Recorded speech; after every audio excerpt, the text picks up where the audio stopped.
자, 21페이지입니다. 다시 정리해 드리겠습니다. 두 번째 단락, 시간론을 간단히 약술하면은, 시간은 하나님의 피조물이라는 것이고, 그 다음에 이제 시간은 결코 머물러 있지 않다는 것입니다. 그래서 과거는 이미 지나가서 없습니다. 그래서 과거에 내가 어떤 업적과 공로를 세웠는지를 헤아리는 것은 아무 의미가 없습니다. 어제까지 이제 선한 사람이었고 교회를 한 100개 세웠다 칩시다. 오늘 신천지 교인이 되면 신천지 교인 맞죠? 예, 그렇게 됩니다. 자, 그 다음에 셋째로는 시간은 분열과 분삼을 의미한다고. 넷째로는 일회성과 비반복성, 반복되지 않는다라고 이야기하고 있습니다. 반복되는 것처럼 이제 착시가 일어나는 것이죠. 그 다음에 22페이지로 넘어가면은 이제 셋째 줄에 시간과 영혼과의 분계를 통하여 인간의 삶을 이 허물을 정하는 무상한 시간의 세계에서 안정시키고 인도하시는 하나님의 사랑과 은총을 말하기 위해서 이제 시간과 영혼에 관한 얘기를 하고 있다. 그런 얘기가 되겠습니다. 그리고 또한 그 사랑과 은총에 이끌리면서 소망으로 영원한 피안을 바라보고 나가는 그리스도인의 삶의 스타일. 제가 봤을 때 성도되는 가장 확실한 증거는 천국에 대한 소망이 있냐 없냐 하는 것입니다. 의외로 사람들이 천국에 빨리 가기 싫어하더라고요.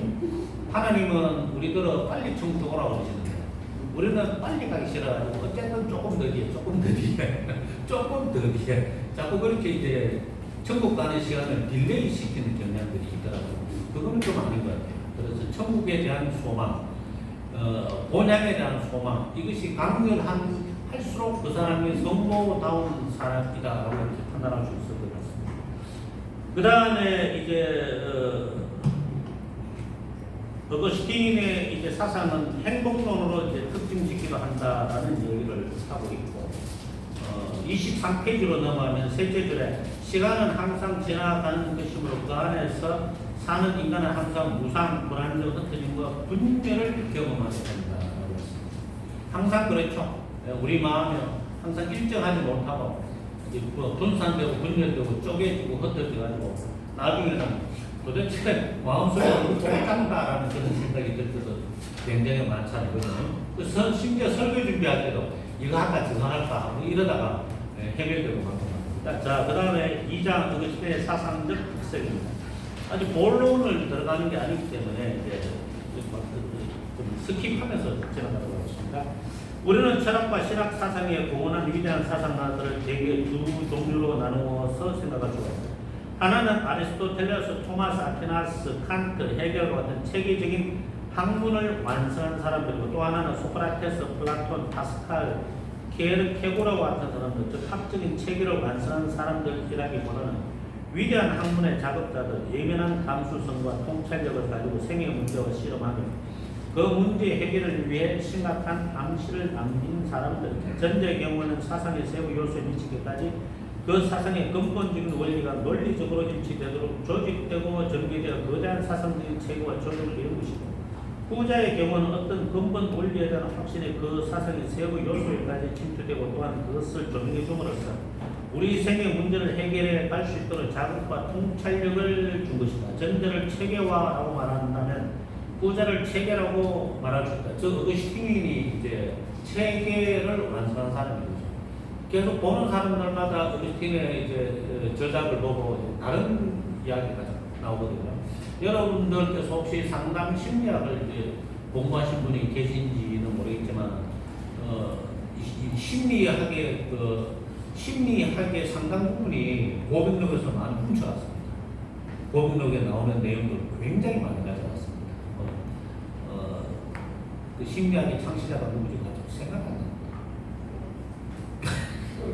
프로이드. 예? 프로이드. 예.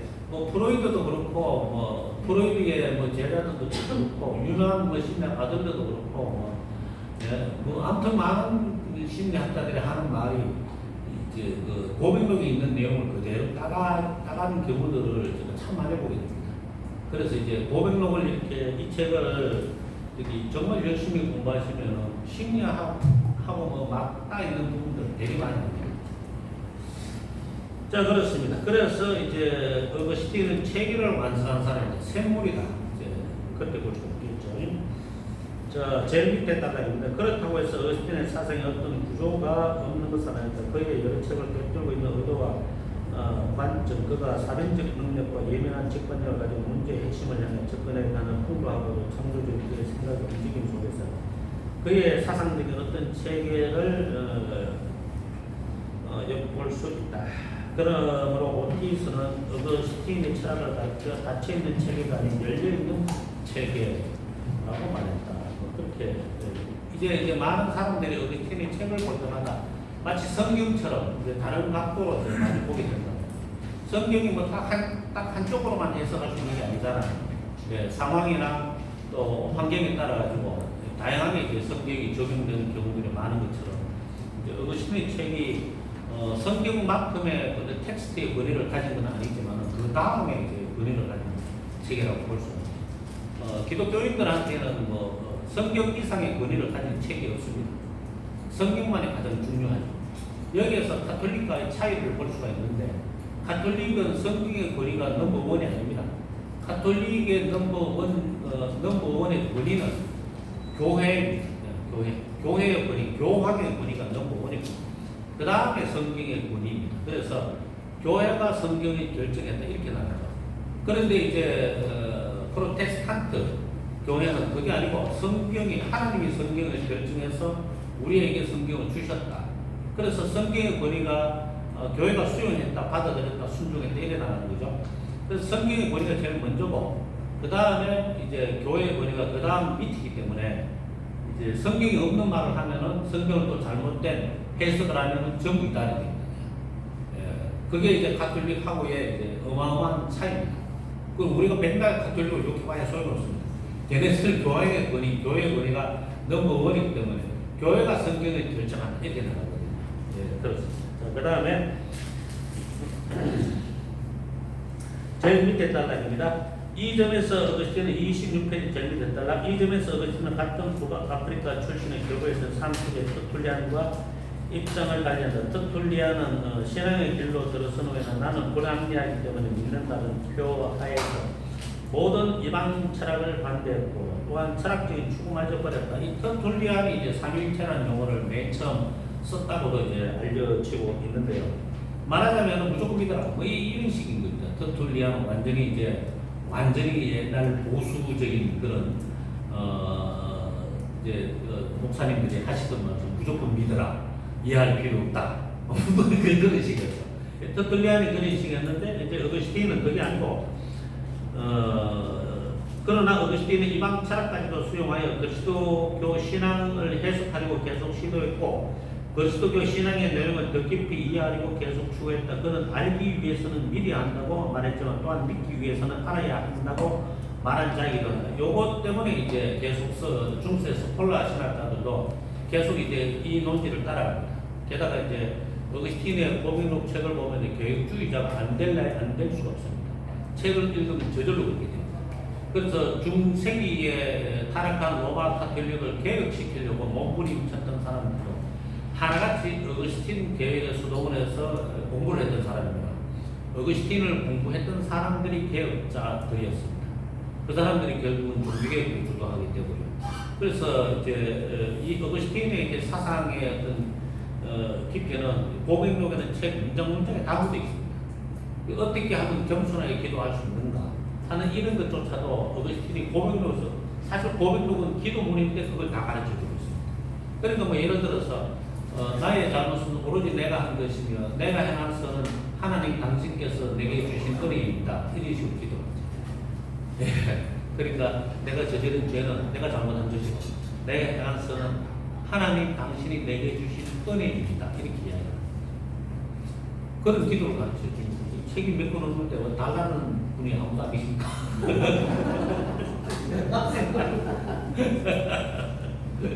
이 책을 한 번씩 이제 보낼 때마다 이제 막그왜 책값도 장난이 아니지만 이제 택배비도 장난이 아니거든요. 자, 그래서 이제 알기 위해서는 믿어야 합니다. 그리고 믿어야만 알 수 있는 게 있습니다. 기도해야만 알 수 있는 게 있잖아요. 그죠? 뭐든지 행동을 해봐야 알 수 있는 게 있습니다. 그런데 또 알기 위해서는 또 믿기 위해서는 알아야 되는 거죠. 믿기 위해서는 또 내가 믿는 예수님이 어떤 분인지 알아야 될 거 아닙니까? 왜 예수님을 믿지 않으면 내가 천국에 갈 수 없는지, 내가 선한 행실을 해가지고는 왜 도저히 천국에 갈 수 없는지 그걸 알아야 될 거 아닙니까? 그래야 이제 선행으로 구원받는다고 짓거리는 이제 무신론자들을 반박할 수가 있겠죠. 사실은 이 신학은 우리끼리 논쟁하는 거 아닙니다. 이 진리를 반대하는 자들과 논쟁을 하는 거죠. 믿든 말든 이 진리에 대해서 내가 하는 이제 변론을 들어라, 변증을 들어라. 이게 이제 교부 시대가 끝나고 변증가 시대가 등장하거든요. 내가 믿는 진리에 대해서 변호하여서 증명하는 그 사람들이 등장을 한단 말입니다. 근데 요즘은 변증가 거의 없어졌죠. 거의 없어졌습니다. 그 선을 행해서 구원받는다라는 말을 왜 유명한 목사님들이 꼼짝을 못하는지 모르겠어요. 이해가 안 되더라고요. 미국의 무슨 타이프 목사님이죠? 누구요? 예? 존 파이프. 존 파이프? 예, 존 파이프. 그분도 이제 이슬람 신학자, 무슬림자, 그 방송국에서 컨셉을 그래 짰겠죠. 암만 해도. 컨셉을 그래 짜가지고 이제 존 파이프 목사님을 이제 함정에 빠뜨린 말로 함정에 빠뜨리려고 그랬겠죠. 이 사람들이 존 파이프 목사님이 계속 같은 말을 반복하시는 거예요. 성경은 예수님을 믿어야 구원받는다. 그러니 아나운 사회자가 그러면 예수님을 믿어야 구원받는다는 말은 무슨 의무로 그렇게 말을 하느냐. 성경에 그래 놨다. 이러니까 성경은 당신이나 믿지 나는 안 믿는데 이러버리는 거죠. 그럼 뭐 어떻게 해야 돼요? 성경은 니랑 믿지 나는 안 믿는데 그러니까 자기들끼리 이제 작당을 해서 이슬람 신학자하고 그래가지고 선하게 한 60% 정도 선하게 살면 천국 갈 수 있지 않나? 뭐 저것끼리 그렇게 이야기하고 박수치고 끝내버리더라고요. 지금 유튜브에서 영상이 사라졌는데 그거 보면서 얼마나 열받은 게 그 작당제를 한 사람들 때문에 열받은 게 아니고 그걸 변증을 지금은 하시겠지만 그때 그 일방적으로 당하시는 목사님 모습 보고 너무 화가 나더라고요. 정말 아니 왜 예수를 믿어야 구원받는다는 얘기를 성경의 거리를 가지고 와서 거리를 빌려 가지고 이야기를 하면 안 믿는데 이렇게 못 끝나잖아요. 나는 성경 안 본다. 이러면 어떻게 해요? 그러면 무슨 말로 저항을 하실 수 있을 거예요. 성경 빼면 어떻게든 말을 해야 될까요? 그게 변증이거든요. 근데 여기에 대해서 사고의 깊이가 없으면 변증이 안 됩니다. 그리고 선을 향하면 좀 죄는 어떡하고? 죄 때문에 심판받는 건데. 예? 죄 때문에 심판받는 거잖아요. 나라를 살린 이렇게 독립운동가는 교통위반 하면 벌금 안 됩니까? 그 웃기는 얘기잖아요. 그 말 자체가 함정이거든요. 그래서 믿기 위해서는 알아야 한다라고 하는 거예요. 그래서 이제 신천지로 넘어가는 사람들이 하나같이 세대주의 신천지가 다른 얘기는 신천지가 뭐가 잘못됐는지 볼 필요도 없습니다. 걔네들은 존 다비의 세대주의 종말론을 문자적으로 극단적으로 해석합니다. 극단적 문자주의로 해석합니다. 그래서 14만 4천 명 이런 거, 그 다음에 마음부다, 휴거 이런 것들에 대해서 맹목적인 그런 맹목적인 그런 신뢰를 가지고 주장을 하는데 거기에 대해서 이제 그 진리를 제대로 알지 못하는 사람들은 너무 명료하게 이야기합니다. 맞나 싶어 이렇게 꼬드키는 거죠. 저도 신천지를 좀 배워야 되는데 우리 목사님들이 너무 잘못된 것 같아요. 걔네들은 전도 1년에 한 명 못하면 월급 100만 원 교회 살고 피할 수 있는 저로의 찬스로 전도 한 명 못하면 100만 원, 150만 원 월급만 물리고 얼마나 좋아. 그러니까 걔네들은 월급 되기 싫어가지고 막 그냥 길을 써서 전도를 땡기는 거예요. 게다가 또 14만 4천 명만 구원받는다고 이야기하니까 좋잖아요. 신천지만 14만 4천 명만 구원받는다고 얘기했는 줄 아십니까? 종말론 이단을 주장하는 사람들 하나같이 14만 4천 명이면 목을 베고 그러면 지금까지 순교한 사람만 해도 몇 명이 되겠어요? 도대체? 순교한 사람이 몇 명 되겠냐고요. 순교한 사람도 자고 지옥 간다? 참. 그 말도 안 되는 소리 그냥 홀라당 쏘아버립니다. 사람들이 굉장히 이성적인 판단이 분명히 있었던 것 같은데 안 그렇습니다. 정말 잘 죽습니다. 자, 그 다음에요. 자, 어거스틴의 두 번째 단락입니다. 어거스틴 사상의 첫 번째 특징은 행복론입니다. 행복론에 있어서의 그의 사상이 행복의 추구에서 시작하고 또한 그것으로 채색되어 있다는 것이다. 그래서 어거스틴의 이제 생애를 봐야만 한다고 하는데 그것은 어디까지 전리되겠습니다. 어디까지나 실제적이고 실효적인 관심, 즉 자기 혼의 안정과 행복을 이룩하기 위한 것이었다. 이런 관심은 그의 고백록에 잘 나타나있다. 당신을 향해 살도록 창조하셨으므로 우리 마음이 당신 안에서 쉴 때까지는 편안하지 않습니다. 했습니다. 그래서 이제 어거스틴이 이제 진리의 지식을 추구했던 것은 진리의 지식 그 자체를 얻기 위해서가 아니라 그 진리의 지식을 통해서 얻어지는 행복을 소유하기 위해서였다. 이렇게 이야기합니다. 그러면 이제 우리가 이렇게 생각합시다. 아니 왜 교회를 다니는데 행복하지 않아요? 예수를 믿는데 왜 행복하지 않습니까? 잘못 믿은 겁니다. 잘못 믿은 거는. 그래서 하나님께서 우리를 창조하신 이유에 대해서 어거스틴은 뭐라고 이야기를 했습니까? 다시 한번 읽어보면 28페이지 위에서 둘째 줄 당신은 우리를 당신을 향해 살도록 창조하셨으므로 그렇게 이야기했죠. 그래서 우리가 하나님을 바라볼 때 행복해진다는 거죠. 그런데 이제 우리 마음이 당신 안에서 쉴 때까지는 편안하지 않습니다. 그래서 하나님께로부터 등을 돌리면 내 눈에 보이는 것은 하나님이 만든 세상이 보일 거 아닙니까? 하나님이 만든 세상과 또 내 모습이 보일 거 아닙니까? 내가 이렇게 보면 되는 거야. 그죠? 그럼 하나님은 내 등 뒤에 있으면 안 보일 거 아닙니까? 그때부터 인간의 불행이 시작합니다. 그걸 죄라고 해요. 죄가 딴 게 아니고 하나님께 등을 돌리는 상태가 죄인 겁니다. 우리는 죄라 그러면 자자 우리한테 죄를 자꾸 이야기해요. 그게 죄가 아니고 이미 왜 부부간의 사이가 나쁘면 등 돌리잖아요. 잘 때. 근데 그거하고 똑같은 거죠. 그거하고 똑같은 거예요. 친구한테도 사이가 나빠지면 얼굴 안 봐요. 맞죠? 같이 앉아서 밥을 먹어요. 그것처럼 하나님을 원수처럼 생각하는 인간은 하나님께 등을 돌립니다. 하나님은 계속 보고 있어요. 하나님은 자신이 창조한 인간과 세계를 다 보고 계시는데 사람이 하나님께 등을 돌려서 스스로 원수되기를 착각해버렸어. 그러면 하나님이 원수가 되는 거죠. 그 저런 놈이 아니고 내가 자기를 창조했는데 이렇게 되는 거 아니겠습니까? 그래서 이제 어거스틴이 말하는 것은 행복하게 살기 위해서는 반드시 예수를 믿어야 된다. 이 선택의 여지, 선택이 있는 게 아니라는 얘기입니다.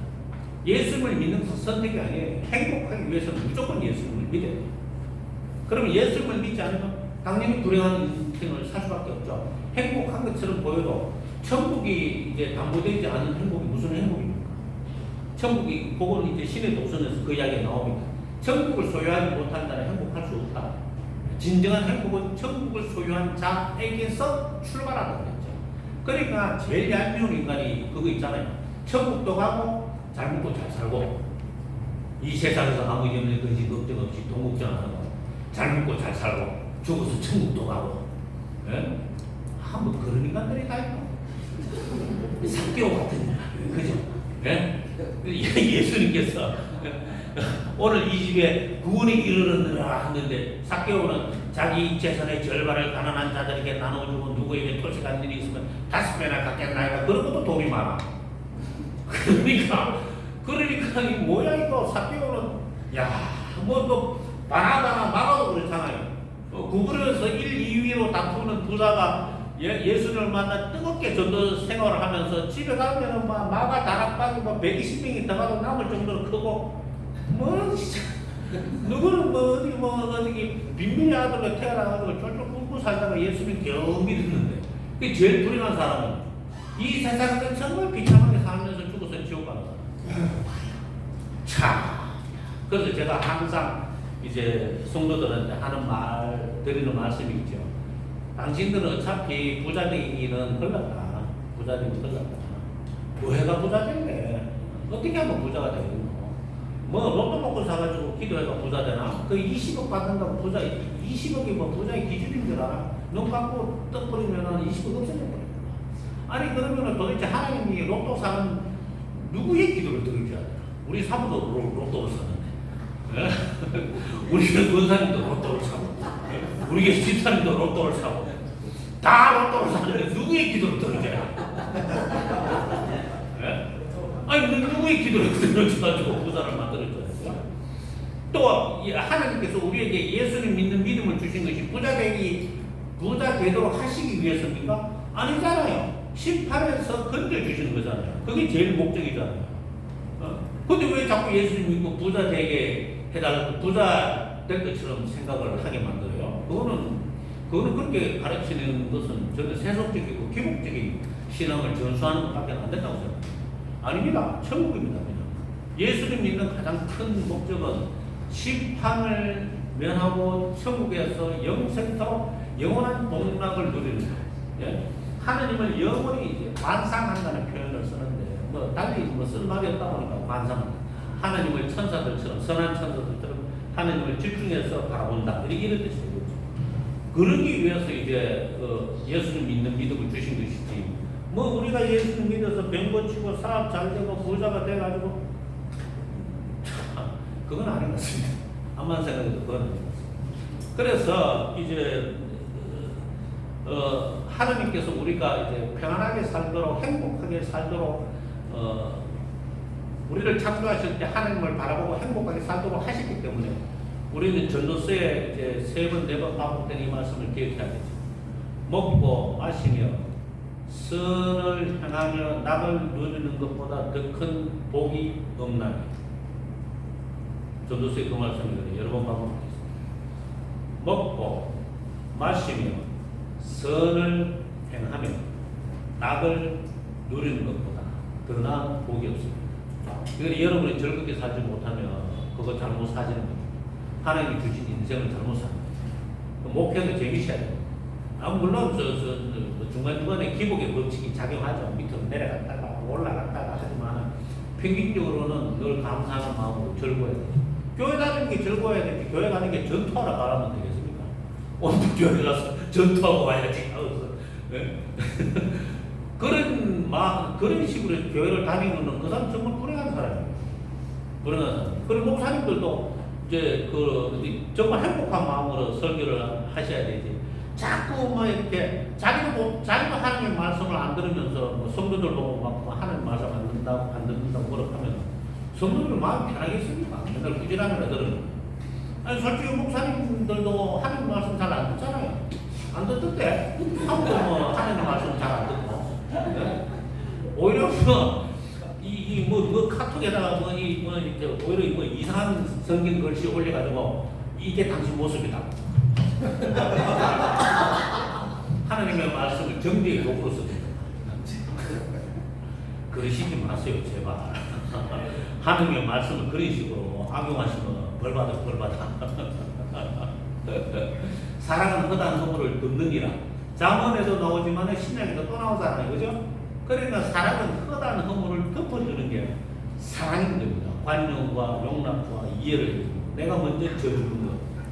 아니 그게 믿음으로서 역사하는 사랑의 수고인 거죠. 사랑이 수고롭지 않으면 되겠습니까? 믿음으로 역사하는 사랑의 수고인 겁니다. 그래서 어쨌든 이제 그게 이제 어거스틴을 가르쳐서 이제 행복론의 창시자라고 이야기하는 것이고 우리가 이제 신앙생활하고 예수님 믿고 하는 이 모든 일련의 과정들이 우리를 행복하게 만들어야 된다 하는 것이죠. 그래 차라리 마귀 있기 때문에 힘들어요. 얼마나 우리를 괴롭히는지 가만히 있으면 우울하게 만들고 불안하게 만들고 화가 나고 짜증이 나게 만들고 맥 빠지게 만들고 도저히 우리를 편안하게 가만히 내버려두고 마귀 새끼가 아니죠. 그러겠죠. 네? 시험 들게 만들고 그렇죠. 자 그러면 이제 두 번째 단어입니다. 우리는 그 행복을 어디서 그리고 어떻게 찾을 수 있는 것일까? 어거스틴에서 진리의 추구가 행복으로의 발걸음의 시작이며 그 진리의 소유가 행복의 달성이다. 진리의 추구. 그러니까 예수 그리스도를 아는 지식에까지 자라가라. 장성한 분량까지 자라가라 했잖아요. 그래 진리를 추구하는 것은 기독교인의 성도의 바탕은 의무입니다. 성경 읽어도 되고 안 읽어도 되고 공부해도 되고 안 해도 되고 그거 아닙니다. 예수님께서 하신 모범대로 항상 어디서든지 들판이든 산이든 회당이든 성전이든 항상 가르치고 전하고 치유의 기도. 요새 정신병 걸린 사람 되게 많거든요. 한국교만 하더라도 전 국민의 3분의 1, 특히 서울 시민의 3분의 1이 우울증 환자입니다. 우울증 환자. 근데 정신과 가면은요, 이게 뭐, 요즘에 수면장애, 저도 수면장애가 좀 있지만, 이게 뭐, 정신과에 이 손님들이 얼마나 환자들이 많은지, 뭐, 엄청나게 대기를 하고 기다려야 돼요. 정말로 많아요. 정말. 뭐 중독장애들, 뭐 인지장애들, 그런 것도 굉장히 많죠. 심지어 어떤 목사님은 공황장애도, 그것도 이제 성도들이 가보 못해 빠졌어. 이것들이 어디서 이제 대학 처먹었는지 모르겠지만, 목사님이 설교 되게 잘하셨어요. 제가 봤을 때는 아주 샤프하게 설교를 잘하셨는데, 설교하고 내려오면 항상 욕을 하는 거예요. 그것도 설교라고 하냐. 그따고도 설교라고 했냐고 노다지 욕을 하는 거예요. 매주마다 권사님이. 그러니까 목사님 어느 순간인가 설교단에서 설교하려고 딱 서 있는 순간에 갑자기 손발이 막 들들들들 떨리기 시작하는 거예요. 이 설교 끝나면 그것도 설교라고 했냐고 또 욕을 먹을 거니까. 그 생각이 드니까 입이 하늘에 떨어지고 그냥 들들들들들들들들들 이랬더라도 바로 공황장애가 와버리잖아요. 아이고 참. 누가 뭐 설교 보고 뭐 설교에 신상한다라고 그랬습니까? 그렇지 않습니까? 참. 그리고 결국 그분은 한국에서 목회 그만두고 필리핀 선교사로 가셔가지고 아주 행복하게 잘하고 있습니다. 필리핀 사람은 뭐 시비 안 거니까 설교 잘하면 못하니 시비를 안 거니까. 네, 그렇습니다. 자, 그래서 작은 글씨 보겠습니다. 저기에 진리 자체가 있다. 가나하는 것을 품어라. 그리고 그것을 즐기라. 주님 안에서 즐거워라. 그가 너의 소원을 이루어주라. 행복 이후에 너가 바라는 것이 무엇이냐. 그리고 모든 것을 초월하여 흔들리지 않고 변하지 않는 진리를 즐긴다는 것보다 더 행복한 것이 어디에 있다는 말입니다. 진리를 즐긴다는 말을 이렇게 말씀하고 있는데, 잠언서에도 이제 그 말씀이 되게 많죠. 진리를 지혜라는 단어로 바꾸어서 지혜를 찾으라는 말을 굉장히 많아고 하잖아요. 훈계와 명철을 들으라 그러고요. 얻으라 그러고요. 예? 훈계와 꾸준함을 멸시하지 말라 그러고요. 그래서 당연히 성도들이 앉아가지고 목사님한테 요거도 먹는 건 당연하죠. 예? 남 이야기를 뭐 자기가 왜 들었어? 저 간정 안 들어요. 내 얘기하고 남 얘기인데. 저는 안 듣는다고요. 듣는 사람 말 하니까 저는 안 듣는다. 내가 경험한 게 아니잖아요. 내가 만난 예수님도 아니고, 내가 경험한 은혜도 아닌데. 그러니까 성도들은 앉아서 꾸준함들을 생각을 하고 있어야지. 뭐 자기를 뭐 이쁘지도 않은데 예쁘다. 아이고 우리 권사님 최고십니다. 이런 거짓말 들으려고 하지 않나? 꾸준함들을 생각하고 앉아요. 오늘은 어떤 말씀으로 나를 경책하시고 내가 바른 길로 가게 하실까? 그러니까 저는 이제 예배 드리기 전에 30분 전부터 이제 통성기도를 합니다. 한 30분 동안 계속 통성기도를 시키고 성령 충만을 위해서 기도하고 계속 기도를 하고 그 다음 예배도 들어가지고. 그러니까 원래 이제 알아서 하도록 가만 내비를 두니까 와가지고 떠들기만 하더라고. 예배하기 시작하기까지 계속 노닥거려. 도저히 안 되겠더라고. 시끄럽고 떠드는데 시끄럽기도 하고 정신없이 막 분주하더라고. 그래서 이제 30분 전부터 그냥 기도하니까 사람들이 또 빨리도 오고 또 와서 기도 계속 이제 하고 예배 들어가니까 분위기도 훨씬 낫고 마음 자세도 달라지고 좋더라고. 그렇게 하는 게 맞구나. 그 다음입니다. 자, 29페이지입니다. 자, 왜냐하면 참 행복에는 진리 안에서 기뻐하는 것이기 때문입니다. 그것은 곧 진리신 당신 안에서 기뻐하는 것이 됩니다. 그래서 행복이라고 하는 것은 주님 안에 있을 때 행복이 가능하다.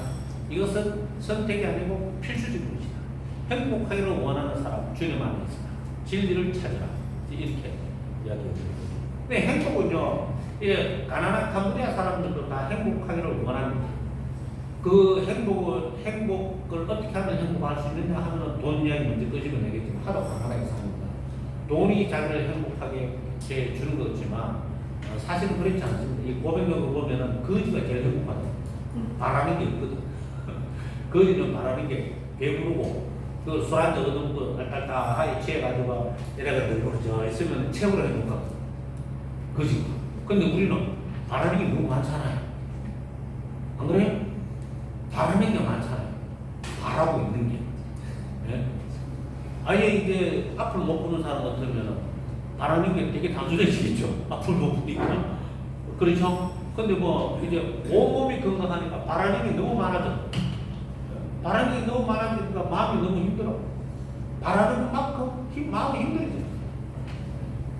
바라는 게 없어야 되는데. 그 다음에 이제 29페이지 두 번째 달러입니다. 위에서 본 것과 같이 어찌되내어서 진리는 하나님 자체이시다. 진리가 있는 것이 하나님 계시며 진리 자체가 하나님이시다. 그러면 왜 진리 안에서 기뻐하는 것이 행복일까? 그에 의하면 진리는 항상 불변하고 영원한 것이어야 합니다. 만일 진리가 변한다면 그것은 진리가 될 수 없다. 그렇다면 항상 변하고 지나가며 계속 허물어가는 이 세상은 진리가 있을 수 없고 행복 또한 있을 수 없다는 결론에 도달한다. 왜냐하면 가까스로 행복을 찾아 얻었다고 할지라도 그것은 항상 변하고 계속 흘러가는 세상과 함께 지나가는 것이므로 획득한 행복의 격동은 행복을 빼앗기는 두려움을 동반하게 됩니다. 부분적으로 혹은 제한된 의미에서 행복을 획득했다고 할지라도 그것은 지나가는 시간과 함께 없어지게 되는 것이다. 그렇기 때문에 그것은 진지한 의미에서 행복이라고 볼 수 없는 것이다. 다시 말하면 모든 피조물이 시간적이고 가변적, 변할 수 있기 때문에 우리 인간은 피조물에서 참 행복을 경험할 수 없다는 것이다. 그러니까 예를 들어서 뭐 새 차를 샀어요. 너무너무 새 차를 사서 좋은 차를 사니까 기분 좋잖아요. 뭐 한 일주일 타면은 좋던 기분 다 없어지죠. 좋던 기분 다 없어지고 누가 끌지는 않을까 막지는 않을까 계속 차만 계속 쳐다. 집에 들어갔다가 차 괜찮아 또 쳐다보고 괜찮아 또 쳐다보면 나와야 되고 누구 운전하지 않아 또 쳐다보면 나와야 되고 노다지 그러잖아. 그러니까 세상에서의 뭔가 행복을 찾으면 그게 가능되기 때문에 거기에서 행복을 찾을 수가 없다는 것이죠. 잠깐 행복했다가 기분 좋다가 그다음 끝이에요. 나중에는 뭐 어떤 사모님이 명품백을 그렇게 더 갖고 싶어가지고 이탈리아까지 여행을 가셔가지고 이제 명품백을 샀어. 명품백을 300만 원 주고 샀는데 사가지고 갖고 들어오긴 들어왔는데 이걸 교인들 앞에서 들고 다닐 수가 없는 거예요. 이걸 욕할까. 그래 농장 안에 넣어놓고 이따가지 명품백짜리나 보내놓고 이따가지 명품 그걸 왜 샀는데 도대체 이걸 왜 샀는데요 도대체. 아이고 내 참말로 진짜 부자는 명품백 사니까 그 안에 김치통 넣고 다니대요. 1000만원짜리 명품백 사가 그 안에 김치통 넣고 다니대요. 왜 이마트 표 사면 되지 뭐 명품백 3만원짜리 명품도 아니구만 그거 사가지고 농장 안에 넣어놓고 아이고 답답해. 진짜 답답해. 그래서 과학의 진리가 될 수 없는 것은 변하기 때문입니다. 예전에는 아인슈타인의 상대성 이론, 일반 상대성 이론, 특수 상대성 이론 진리처럼 생각했지만 지금은 그것도 다 무시당하고 홀로 우주도 뭐 빅뱅설도 무너지고 홀로그램설 이야기하지 않나. 별의별 얘기가 다 나오죠. 뭐 나비 효과를 이야기하지 않나. 그러니까 과학 자체를 진리라고 말하는 사람들은 하나님을 믿기 싫어서 지옥 가고 싶어서 그런 소리 하는 거예요. 과학이 어떻게 진리가 됩니까? 노다지 변하잖아요. 자꾸 변하잖아요. 변하는 건 진리가 될 수가 없죠. 과학을 맹신하는 사람들은 그냥 하나님한테로 예수께로 가는 길을 막는 그런 나쁜 놈들. 나쁜 놈들. 그래서 이제 제가 신대원 다닐 때 신대원 동기 중에 하나가 뭐 블랙홀, 웜홀에 관한 책을 읽더니만 타임머신에 대해서 맹목적인 신봉을 하게 되더라고요. 시간이 어디 있는데 타임머신 타고 가나? 기계 타고 어디로 간단 말이죠? 과거는 이미 흘러가서 없어졌는데 또 어디로 갔는데? 미래는 아직 오지 않아서 없는데 또 어디로 갔는데? 없는 곳으로 간다는 얘기죠. 그러니까 그런 망상을 이제 과학자들 진짜 거짓말쟁이에요. 그럴듯하게 막 써내요. 그리고 모르는 사람은 그거 보면 진짜인 것처럼 착각하는 거예요. 자꾸 따지고 들면은 과학자가 얼마나 거짓말을 많이 하는지 충분히 알 수가 있어요. 진짜 거짓말쟁이에요. 과학자들만큼 거짓말, 다 돈 내니까 거짓말 하는 거겠죠. 돈 내니까. 특히 연대 측정하는 게 있지 않습니까? 전부 다 거짓말.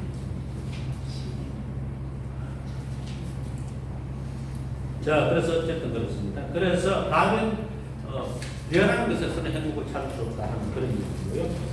자, 마지막 단락에 보면 어거스틴은 이 진리를 인지하고 또한 소유하기 위해서는 그것을 마음 밖에서 찾지 말고 자기 자신 안으로 들어가 인간의 내면에서 찾아야 되는 것이 어거스틴 사상의 두 번째 특징입니다. 그러니까 예수님 만나기 위해서 이 기도원 찾아가고 저 기도원 찾아가고 이 집회 찾아가고 저 집회 찾아가고 하시지 말고 자기 마음 안에서 예수님을 만나야 됩니다. 주님 저를 만나 주십시오 하면 되잖아요. 주님 제 마음 안으로 들어오셔서 제 마음 오르만져 주시고 제 마음 안에서 당신을 만나 뵙게 해주시옵소서. 그거 안 됩니까? 근데 뭐 예수님 그런 사람 와서 예수님을 만나기 위해서 전 세계를 떠돌고 있다고. 정신병 걸렸어. 뭐 중국 오지로 갔다가 뭐 동남아로 갔다가 뭐 그랬다 그러더라고요. 저보고요. 저를 만나가 뭐 어떻게 해서 아이고 또 같이 왔던 선교사님은 참 이 선교사님은 정말 대단하신 분이었는데 미전도 방언 종족 선교를 하신 분이었는데 미전도 방언 종족 선교가 어렵지 않습니다. 되게 어렵거든요. 예? 은혜가 전혀 통하지 않는 사람들을 이제 미전도 언어 방언 종족이라 그러면은 말 자체가 다르죠. 중국에도 말이 다른 이제 소수 부족들, 민족들이 아니고 소수 부족들이 있어요. 500명 다르고 1000명 다르고 이렇게 꼴짝이나 이런 데 사는 사람 말이 완전히 다르거든요. 그 사람들 전도하려면 어떻게 해요? 그 사람들 말을 배워야 되잖아요. 언제 말 배워가지고 그 전도를 언제 하겠다는 거예요? 안 되죠. 근데 이분이 정말 이분은 신실한 분이고 지금도 참 존경하는 분인데 이분이 데려왔는 사람 중에 한 사람이 나한테 소개시켜 준다면서 데려왔는데 그런 이야기를 하더라고요. 예수님을 만나기 위해서 전 세계를 떠돌고 있다. 제가 웃겨가지고 놀고 있대. 말로는 못하겠고 속으로 잘한다 잘해. 그래서 어거스틴의 사상의 이제 두 번째 특징은 자기 내면 안에서 하나님을 만난다. 하나님 만나. 은혜 받기 위해서 이쪽 저쪽으로 다니실 필요 없고요. 그냥 우리 안에 계신 성령님을 부르시면 됩니다. 제게 은혜를 주시옵소서. 우리가 편안하지 않은 이유가 뭔지 압니까? 은혜가 은혜 받는 걸 거절하면 안 됩니다.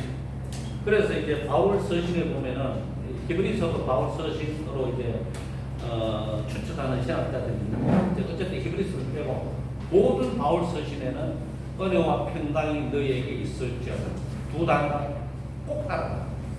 그래서 은혜가 있어야 평강이 있습니다. 평강이 없다는 말은 은혜가 없다는 말입니다. 그러니까 내가 은혜 받은 지 오래됐다는 얘기죠. 그러니까 은혜 받은 지 10년 됐는데 그걸 계속 뿌려먹고 그 얼마나 지치겠노. 더 이상 뽑아주는 거 그게 없는데 10년 전에 받은 은혜를 계속 우려먹고 또 우려먹고 또 우려먹고 하는 거 버리면 얼마나 지치겠어요. 예? 그러니까 이제 우리가 항상 내 안에서 주님께서 샘솟는 은혜를 주시기. 그래서 내가 아무것도 염려하지 말고 오직 모든 일에 기도와 간구로 범사에 감사함으로 너희 구할 것을 아뢰라. 그래야하면 모든 지각에 뛰어난 하나님의 평강이 너희의 마음과 생각을 지키시오. 하나님의 평강이라고 했잖아요. 그죠? 하나님의 평강이라고 했습니다. 그리고 베드로 전후서에서도 은혜와 평강이 똑같이 또 등장합니다. 그래서 은혜와 평강을 따라가는. 그런데 이제 성도들을 보면 웃기는 사람들이 있어요. 은혜 받기가 무서워서 도망가는 사람이 있어요. 권사님 지금 부기 시작하려고 하는데 어디로 가세요? 하니까 집에요. 예? 권사님 집에 왜 가세요? 하니까 은혜 받기 싫으세요. 예? 왜 은혜 받기 싫어하죠? 은혜를 받으면 헌금도 해야 되고 뭐도 해야 되고 뭐도 해야 되고 그래서 은혜 받기 싫다고. 또 어떤 장로님 부인 권사님은 교회에서 버스로 1시간 걸리는 이사 갔어. 아니 권사님 어떻게 장로님 집에 그렇게 멀리 이사 가세요? 하니까 교회에서 자꾸 오락할까 그래 멀리 이사 갔어. 잘한다 잘해. 복 잘 받겠다. 그래서 은혜 받기를 거절하면 안 되고 은혜 받기를 사모해야 됩니다. 아멘. 그것도 여기저기서 은혜 받는 게 아니고 예? 주님이 주신 말씀에서 은혜를 받고 또 여러분 이게 지금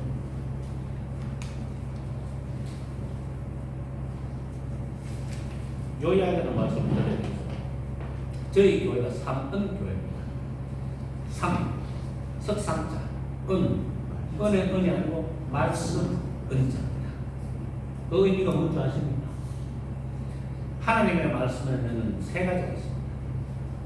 이렇게 이야기하면 생소하게 들으시는 분들이 적잖아 있는데요. 첫 번째, 가장 중요한 말씀, 성령 육신하신 말씀, 예수 그리스도. 그분이 말씀이십니다. 내가 곧 길이요 진리요 생명이요. 그분이 진리고 말씀 자체이십니다. 그 요한복음 1장에 나오잖아요. 말씀이 육신이 되네. 그죠? 성육신하신 말씀. 두 번째, 기록된 말씀, 성경.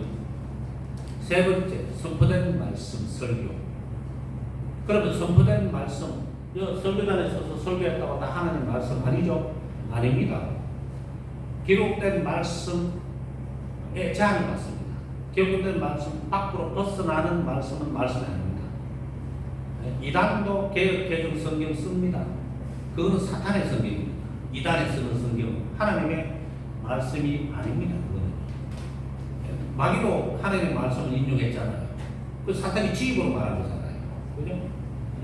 그 다음에 기록된 말씀은 오직 성육신하신 말씀이신 예수 그리스도를 증거해야 됩니다.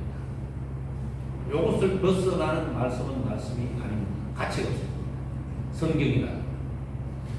그래서 성경이 기록된 성경이 언제부터 사람들한테 주어졌을까요? 한번 생각해 보셨어요? 기록된 성경이 사람들한테 언제부터 주어졌을까요? 성경이 양피지 기록되어 있습니다. 파피루스가 아니고, 파피루스는 이집트의 어느 왕이고, 기원전 100몇십 년 전에 이집트의 왕 이름을 기억을 못하겠는데, 그 수출을 금지해가지고 이집트 밖으로 못 나갔습니다. 그 뒤로부터 양피지에다 기록을 했는데, 제일 질 좋은 양피지는 암컷 양 속에 임신된 새끼 양의 가죽. 정말 잔인하죠. 그러니까 이제 암컷 양을 죽이고 거기서 새끼를 끄집어내다 그 새끼를 죽이고 가죽을 벗게 되는 거예요. 그게 최고급 양피지였어요. 거기다 기록을 했다 칩시다. 그럼 마태복음 한 권을 기록하면은 양피지가 도대체 몇 장 필요한가요? 뭐 한 2만이 필요하겠죠? 그죠? 예? 한 장에 막 1장을 한 판에 1장을 쓰다 치면 28장 될 거 아닙니까? 양피지 28장이 적은 돈이 있습니다. 마태복음 한 권이 집 한 책보다도 못하겠습니까? 무기는 얼마나 많이 나가겠어요? 그걸 누가 읽어본다고요? 그걸 누가 읽어본다고요? 그리고 바울은요, 이 부자가 이렇게 후원을 안 해주면 성경 기록 못해요. 로마서부터 그 무슨 돈으로 성경을 기록을 하거든요. 양피지가 있어야 될 거 아닙니까? 양피지가. 그리고 그걸 가지고 뭐 갈라디아 지역에 있는 교회든 데살로니가 지역에 있는 교회든 그 성경 운반자가 있어야 될 거 아닙니까? 그 성경 운반자가 책이라면 그때는 전부 다 기급을 할 정도로 이제 가치가 높은 거였는데 강도들이 얼마나 많이 노력했어요. 그러니 뭐 혼자서 또 운반하지도 못하고 여러 사람이 또 이제 동행하면서 운반해야 되고, 예? 그러니까 그런 성경을 언제부터 누가 받겠냐고요. 누가 볼 수 있었겠냐고. 그걸 아무도 못 보죠. 아무도 못 봐요. 옛날에 성경 없었어요. 마틴 루터가 또 존 위클리프가 영어로 성경을 번역하고 그 다음에 독일어로 성경을 번역하고 그러고 난 뒤에 일반 서민들한테는 성경이 보기가 되게 어려웠죠. 우리나라에서도 카톨릭에서는 1960년대 말에 겨우 성도들한테 개신교에서 하도 성경을 뿌리니까 지들도 어쩔 수 없이 공동 번역을 만들어가 성경을 그제서야 준 겁니다. 중세기 때 이 카톨릭 신부들은 라틴어로 설교를 했습니다. 라틴어는 귀족들만 알았던 공부하는 언어였고요. 그러면 나머지 일반 기사들, 일반 시민들은 무슨 소리 하는지 모르고 뭐 때리고 있지. 뭐 말을 하면 저놈이 있죠. 이러면서. 그러니까 이게 지금 설교를 듣는데 무슨 말인지 하나도 못 알아듣고. 그러면 그 사람들은 무슨 수로 진리를 깨닫고 무슨 수로 순교를 하고 무슨 수로 이 하나님이 주신 믿음을 가질 수 있었겠어요. 그게요, 우리가 굉장히 중요한 걸 놓치고 있다는 반증 중에 하나입니다. 가장 중요한 말씀, 성육신하신 말씀, 예수님에 대한 묵상입니다. 그게 말씀을 읽는 겁니다. 그게 말씀을 읽는 거라고. 여러분 한번 생각해 보세요. 하루에 예수님에 대해서 몇 번 묵상하십니까? 예수님 이름을 몇 번 부르세요? 잘 안 부르죠? 그죠? 묵상 잘 안 하시죠? 잘 안 되죠? 예? 그럼 성경을 읽을 생각을 해도 예수님 이렇게 성경 읽고 예수님이 여러 가지 하시거든요. 묵상하고 이런 거는 잘 안 하시죠? 요게 이제 우리한테는 큰 잘못입니다. 굉장한 오류가 있어요. 가장 중요한 성육신 말씀을 등한해 하고, 그리고 기록된 성경 말씀도 이거 배워서 읽어야 되는 걸 배워서 읽지 않고 중대로 읽어요. 자기 멋대로. 목사님한테 꼭 배워야 돼요. 기도하고 있지 말고 기도하고 목사님한테 배우셔야 돼요. 예? 기도하고 목사님한테 배우셔야 돼요. 그래야 이렇게 그러시는 분이 있더라고요. 하면 하나님께서 성경을 다 잘 가르쳐 주시는 그게 하나님의 음성인지 마귀의 음성인지 어떻게 알고 그런 소리를 하고 그럼 다른 사람한테 성경 가르치지 말지. 왜냐하면 그 사람도 기도하고 하나님께서 가르쳐 주시면 되겠네. 그렇지 않습니까? 그 이야기가 고백록에 나옵니다. 니는 왜 남한테 가르치려고 덤비냐. 하나님 음성 듣고 하나님의 가르침을 받는다면서. 그러니까 이제 우리가 성육신 하신 말씀을 굉장히 이제 제일 중요하게 다뤄야 된다. 그 다음에 기록된 말씀입니다. 그 다음에 세 번째 설교는 이제 가장 이제 정확한 설교를 하고 정확한 설교를 들어야 됩니다. 맛있는 설교 말고 정확한 설교를 들어야 됩니다. 이제 우리 목회자들이 빠지기 쉬운 유혹이 그거죠. 설교를 맛있게 해서 듣는 사람들이 오늘 설교 정말 좋네 하는 이런 반응을 그런 반응을 보기를 원하는 유혹에 빠질 위험성이 굉장히 큽니다. 설교는 정확해야 됩니다. 설교를 잘하려고 애쓰는 게 아니고 정확하게 전달하려고 애쓰셔야 됩니다. 바울이 말하는 조랑아 그랬잖아요. 그죠? 바울이 설교는 잘하는 사람 아니었거든요. 그래도 복음은 정확하게 전했거든요. 자, 그 다음입니다. 30페이지로 가서